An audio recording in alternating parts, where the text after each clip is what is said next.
The world's largest theater. Photoplay, January 1920. The Capitol Theater, New York, which opened in November, is the largest theater in the world, including the famous opera houses of Europe and the now equally famous Hippodrome of New York. It seats 5,300 persons, and at that, there is no gallery, only a main floor and balcony. This theater has two screens, one for showing topical reviews, short comedies, and such things. It is 14 feet high and 18 feet wide, and is 159 feet from the projection machine. The other, for showing features, is 16 feet high and 21 feet wide, and is 181 feet from the booth. The decorations are elaborate in the extreme, one individual item being 11 French rock crystal chandeliers, bought from Sherry's famous restaurant when it went out of business. The prevailing decorative scheme is of the Empire period. There is plenty of room to walk around on both floors, the mezzanine floor looking as if it had been designed for 8-day bicycle races. Stars and Their Cars. Photoplay, September 1921. A film sovereign doesn't just go out and buy an automobile like you or I. No, he has one especially designed for him. Below is Tony Moreno's Cadillac. Tony likes a one-man top, and this is a perfect example of how it should be done. The photographer really set out to take a picture of the car, but then Lila Lee, who owns this Apperson, came along, and as a result, you see more of Lila than you do of the swift and sumptuous chariot that takes her to work. There is something we like about Catherine McDonald. Here it is. This Stutz coupe sets off Catherine's cool beauty to perfection. It doesn't look as if it's seen many rough trips, serving as a dressing room. Since Roscoe Arbuckle is the largest star, he has the largest and showiest car. His custom-built Pierce Arrow cost $25,000. Some of the reasons are its size, its special color, royal blue, and its costly fittings. It seems to be Wally Reed's ambition to own all the little red automobiles in the world. His pet plaything is this new Stutz Speedster, which is very bright and very swift. A snappy setting for Mary Thurman with her stunning bobbed-banged hair and her prize peak is this Haynes Speedster. We don't know whether she has ever broken any Orange County speed laws with it, but we know she could if she wanted to. A Haynes of a different type, an appropriate vehicle for Claire Windsor. This brougham is Claire's idea of a marvelous motor. It is ours too. Betty Blythe in her specially built Peerless Sports model. It is painted a brilliant red, with red patent leather cushions. Betty particularly likes the sliding plate glass windows that give her either an open or closed car, according to the weather and her desire.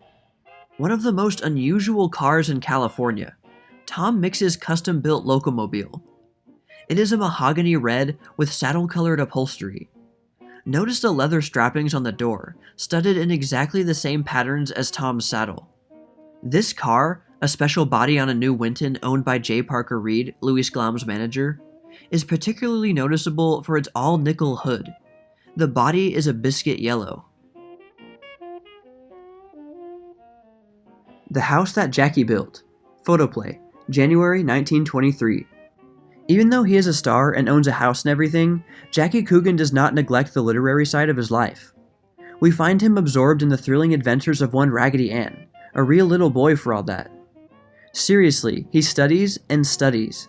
He works just as diligently at his lessons as your little boy or mine.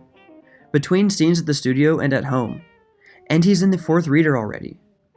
This is the house the kid built. Of red brick and white plaster, it is a mansion, situated in the fashionable Wilshire district of Hollywood. Since his memorable window smashing in Chaplin's great comedy classic, Jackie's earnings have increased until, today, he's one of the richest small boys in the world, and he earned it all himself. The Prince of Screenland takes his syncopation and his siesta simultaneously. Some alliteration, even for Jackie. The little Coogan is Wally Reed's only rival as a performer upon that howling instrument, the saxophone. The most important corner of the house, Jackie's playroom. Like a bit of the toy department of any large shop, just before Christmas. A child's wildest dream come true. Just because Jackie works very hard all day and earns a great deal of money and is famous all over the world, doesn't mean he fails to get the same enjoyment out of toys that other children do. He spends all his spare time here. His bed, designed especially for himself. Jackie calls her attention particularly to the bird sewed on the pillow and canopy, and the white porcelain elephant which contains a nightlight. Real little royalties may have slept in more gorgeous affairs than this, but none have dreamed more comfortably than the small star. Sometimes, when small boys fall in the mud and soil their white linen sailor suits, they are made to do menial work as punishment. But even punishments are fun in the kid's house. Because Jackie never takes anything too seriously, not even himself. The New 5-Step, Photoplay, January 1928. Your dancing teacher is Helen Costello. Miss Costello learned the dance from George White, its originator, and she's teaching all Hollywood. Ready? The first step is an upward and outward full swing of the right foot. The second step goes from the swing to a balance step, with the right foot slightly before the left. Bend the body forward. Note the position of the arms. A forward swing to the fourth step. Each step is repeated to the number of the beat. For instance, do the fourth step 4 times as often as the first. Turn about, like so, and come back quickly to a hooving forward and cross step. It is strenuous exercise, guaranteed to reduce the waistline and to shake the chandeliers on the floor below. Untwist, glide and bend your knee. The last step, but not the finale.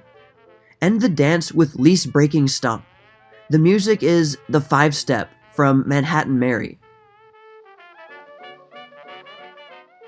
Simple little dressing rooms for the studio hired hands. Photoplay, June 1925. When Mary Pickford toured the country as a child actress, she lived in her trunk. We wonder if she ever thought she would have an entire bungalow for a dressing room. This is her studio home. It contains a living room, dining room, kitchen, business office, dressing room, and wardrobe room. Just a few leaps from the set where he works, and Douglas Fairbanks can plunge into this bathing pool. On the side are the steam room and the shower. The room is tiled in green. Mary's dressing room combines both luxury and comfort. Here is her makeup table, set in a curtained nook that is flooded with sunlight. Ever since their school days, Norma and Constance Talmadge have been roommates. Now they share the same bungalow at United Studios. Norma takes a last look at her makeup before walking from her dressing room to the set. It looks like somebody's country home, but it is really Mary and Davy's bungalow at the United Studios. The left wing contains a dressing room and bath. In the center is a living room paneled in Circassian walnut. On the right is the dining room and kitchen. Marion is photographed in her dressing room with the lady who rules the waves. See if you can count the number of perfume bottles in Paula Negri's dressing room. Paula has a bungalow at the Lasky studio, which is small but luxurious. Notice the studio lights placed on both sides of Valentino's dressing table. He can test his makeup before going in front of the camera. He also uses his dressing room as a gymnasium. Rudolph Valentino has a complete 6-room house at the studio, which serves as both dressing room and business office. As Japan sees us. The Orient wants its movies just like Hollywood's. Photoplay, December 1928. Devastating effects of slapstick. A Mack Sennett cop is overshadowed by a double of Harold Lloyd, one Koji Shimate. It was only in 1852 that Commander Perry opened Japan to the Western world. Madame Butterfly no longer nurses a broken heart. In the person of Ruiko Tsushima, she goes vampish like Pola Negri. What is a nation without its Charlie Chaplin? This is Katsuo Mikoshiba, the best Charlie in the Flowery Kingdom. The Orient craved a baby Peggy to brighten its screen and found one in Little Miss Mino Tamura. Studio Aladdins. Photoplay, May 1920. All any director at a motion picture studio has to do is to wish. He need not even rub a lamp, as Aladdin was compelled to do, and he finds himself in any city or country surrounded by anything his heart desires, just as soon as his staff of genie carpenters, interior decorators, paper hangers, property men, bricklayers, and so forth can carry out his wishes. It is amazing what these genie can do. I want an Arabian desert. I want a scene down on the Wabash. I want some Alaskan stuff, says the director. Next day, behold, there they are. And yet, there are those who say they don't believe there ever was any truth to that Aladdin story. This is the way an unfinished motion picture set looks when the noon whistle blows and all the studio genies stop to eat their lunches.